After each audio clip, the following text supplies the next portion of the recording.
You feel the weight of the gown before you see it. Silk and brocade, stiff as armor, crushing your ribs with every shallow breath.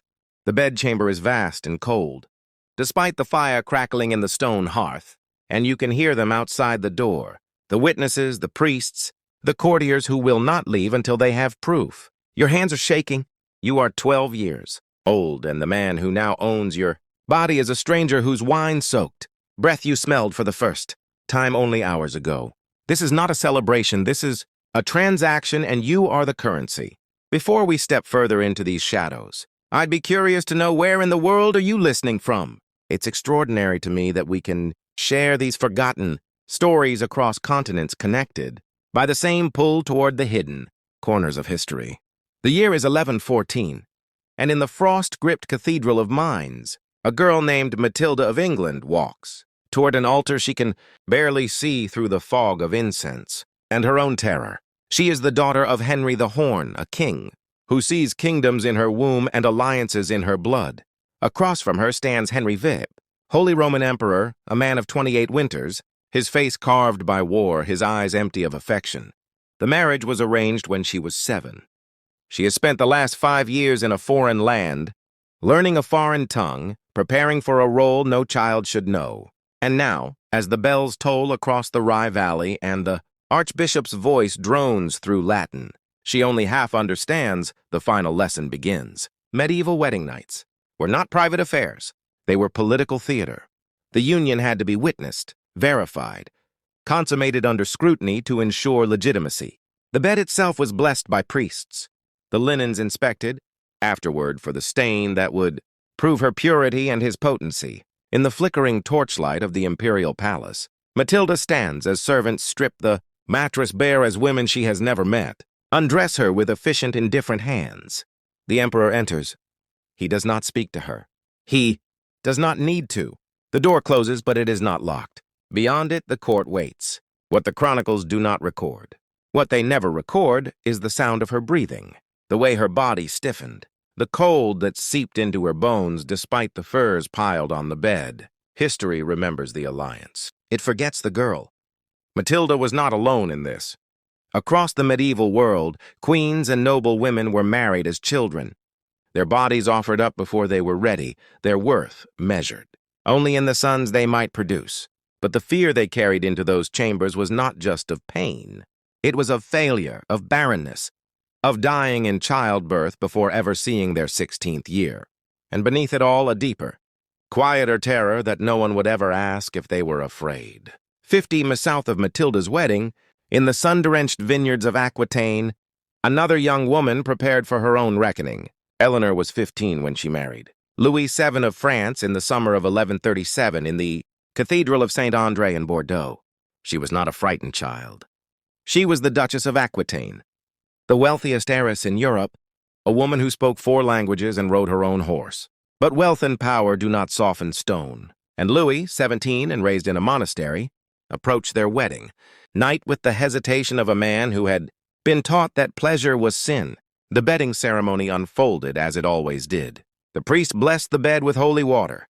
The courtiers toasted with hippocras, a spiced wine so strong it burned the throat. Eleanor, dressed in a shift of fine linen, stood as attendants pulled back the heavy curtains of the canopied bed. Louis entered, pale and awkward, his hands trembling. He had been trained to rule, but not for this. Chronicles hint that he struggled physically, emotionally, with the expectations of kingship. Eleanor, bold as she was, could not speak her own apprehension aloud. Not with the court listening, not when her entire duchy depended on her producing an heir. For 15 years, she bore him 2 daughters, Marie in 1145 and Alex in 1150, but no sons. And in a world where a queen's failure to produce male heirs was grounds for annulment, Eleanor's position grew more precarious with every passing year. Whispers followed her through the halls of the Parisian court. Rumors of affairs, of barrenness, of a marriage cursed by God. By 1152, the union was dissolved on the pretense of consanity. They were distant cousins, a fact conveniently ignored until it became useful. 8 weeks later, Eleanor married Henry II of England and bore him 8 children, 5 of them sons. The problem, it turned out, had never been hers. But the fear from that first night lingered.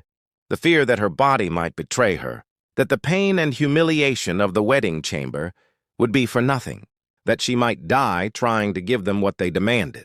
Not every medieval bride faced an unwilling or incompetent husband. Some faced something worse, indifference. Isabella of France was 12 years old when she married Edward II of England in January. 3 out, in a ceremony meant to heal decades of war between their two kingdoms. She crossed the Channel in the dead of winter, her ship battered by storms, and arrived at Boulinare to a wedding that should have been a triumph. She was beautiful, intelligent, the daughter of the most powerful king in Europe. Edward was 23, handsome, charming when he wanted to be. The marriage should have been a fairy tale. It was not. At the wedding feast, Edward sat beside his favorite, Piers Gaveston, a Gascon knight he loved, with a devotion that scandalized the court. He gave Gaveston gifts meant for his bride. He seated him in the place of honor. Isabella, dressed in silver tissue and pearls, sat at the far end of the table, ignored. Her uncles, the French princes who had accompanied her, seethed, but there was nothing they could do. The marriage had been sealed. That night, in a chamber warmed by braziers glowing with charcoal, the bedding ceremony proceeded. The curtains were drawn. The witnesses withdrew, but not far. Edward entered, and Isabella, for all her royal training, felt the floor tilt beneath her, because the man who touched her that night was not thinking of her. His mind was elsewhere. His heart belonged to someone else, and she knew it. The marriage was consummated, technically. She bore him 4 children over the next decade, but the wound from that first night never healed. By 1325, sent to France to negotiate a peace treaty, Isabella refused to return to England. She took a lover, Roger Mortimer, and invaded her husband's kingdom. Edward II was deposed, imprisoned and murdered in Berkeley Castle in 1327 in a manner so brutal that chroniclers whispered of red hot, pokers and screams that echoed through the night. Isabella ruled as regent until her son came of age, and then she was exiled to a quiet estate in Norfolk, where she lived out her final 30 years in silken solitude. But it all began in that chamber, in Boulogne, with a girl who realized on her wedding night that she had been traded for a treaty and married to a man who would never love her. The darkest stories, though, are the ones history tried hardest to bury. Margaret Beaufort was 12 years old when she was married to Edmund Tudor, Earl of Richmond, in November 1455. She was an AYS, a descendant of kings through the legitimized Beaufort line, and her body was a vessel for dynastic ambition. Edmund was 24, a soldier loyal to the Lancastrian cause, and he needed an heir. Quickly. The wedding took place at her manor in Alfazar, Lampy, Pembrokeshire, a modest ceremony in a land gripped by civil war. That night, in a chamber lit by rushlights and warmed by a fire that did little to chase away the Welsh cold, Edmund consummated the marriage. Margaret's body was not ready. Physicians of the era understood that girls her age risked catastrophic injury and childbirth, but political necessity outweighed medical caution. By early 1456, she was pregnant. By November, Edmund was dead of plague. And Margaret was alone, 13 years old, carrying a child in a castle surrounded by enemies. She went into labor on January 28, 1457, at Pembroke Castle. The labor lasted hours. Some accounts say a full day. Her pelvis was too narrow, her body too small. She hemorrhaged. She screamed. And when it was over, when the baby, a boy, Henry, finally emerged, Margaret was told she would never bear another child.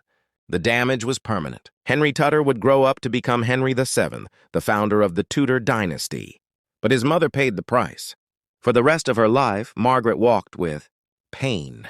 She remarried twice for protection and alliance, but never had another pregnancy. She poured her grief into piety and politics, founding colleges, manipulating courts, engineering her son's rise to the throne. But the trauma of that wedding night, of being used, broken, and discarded by a system that saw her only as a womb, never left her. She died in 1509, days after watching her son's funeral. In her private papers, she left prayers asking God's forgiveness for sins she never named. Historians believe she carried guilt for surviving, when so many girls like her did not. Because for every Matilda, every Eleanor, every Isabella who lived long enough to be remembered, There were a dozen more who died in childbed before their 16th birthday. Girls whose names were scratched out of family trees, whose graves bore no markers, whose fear was swallowed by the silence of history. The chronicles recorded treaties and battles. They noted which queen bore which prince, but they did not record the trembling hands, the stifled sobs, the nights when a child bride lay awake beside a stranger and prayed for dawn. They did not record the women who whispered warnings to their daughters, knowing those warnings would not be heeded. They did not record the quiet, desperate hope that maybe, just maybe, the next generation would do better. They rarely did. In the archives of the British Library, there is a letter written by an anonymous noblewoman in the late 13th century, discovered tucked inside a book of ours. It is addressed to no one, or perhaps to everyone. It reads in part, "They say we are blessed to marry kings. They say our duty is holy. But no one speaks of the cold, of the fear, of the small allness you feel when your body is no longer yours. I pray my daughter is spared this. I pray she is strong, enough to survive what I could not say no to." The letter was never sent. It was never meant to be. Medieval queens feared their wedding nights not because they were weak, but because they understood better than anyone the cost of power. Their bodies were the battlegrounds on which empires were built. Their pain was the price of peace, and their silence was the only rebellion they were allowed. The stone floors of those ancient castles are still cold. The tapestries still hang dusty and heavy in the halls where these women walked. And if you listen closely in the spaces between the chronicler's confident prose, you can almost hear the echo of what they could not.